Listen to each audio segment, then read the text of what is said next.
আসসালামু আলাইকুম এভরিওয়ান। আজকে বইয়া বইয়া আজকে সিঙ্গারা খাইলাম। আমার ফেভারিট সিঙ্গারা।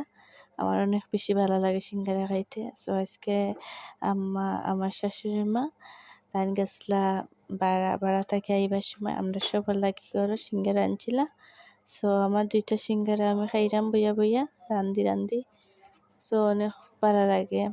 কাঁচা মরিচ, শুকনা মরিচ দুইটার মাঝে একটা বেশি শুকনা মরিচ দি ভাল লাগে আর লগে একটু পেঁয়াজ অনেক বেশি ভাল লাগে। সো আমিও আমার শ্বশুরমা আমার আম্মুয়ে বিয়ার আগে আমার আম্মু শ্বশুরমা সিঙ্গারা বানাইতা খাইতাম অনেক বেশি ভালো লাগতো। আমার আম্মুর কাছ থেকে আমি সিঙ্গারা খেয়েছিলাম, অনেক বেশি মজা হয়। সো আমার হাজবেন্ডও আমার হাতে সিঙ্গারা অনেক বেশি ভালো পাইন। অনেক কষ্ট করে ভিডিও বানাইছো, আপনারা প্লিজ আমার সাপোর্ট করবা, আমার লাইক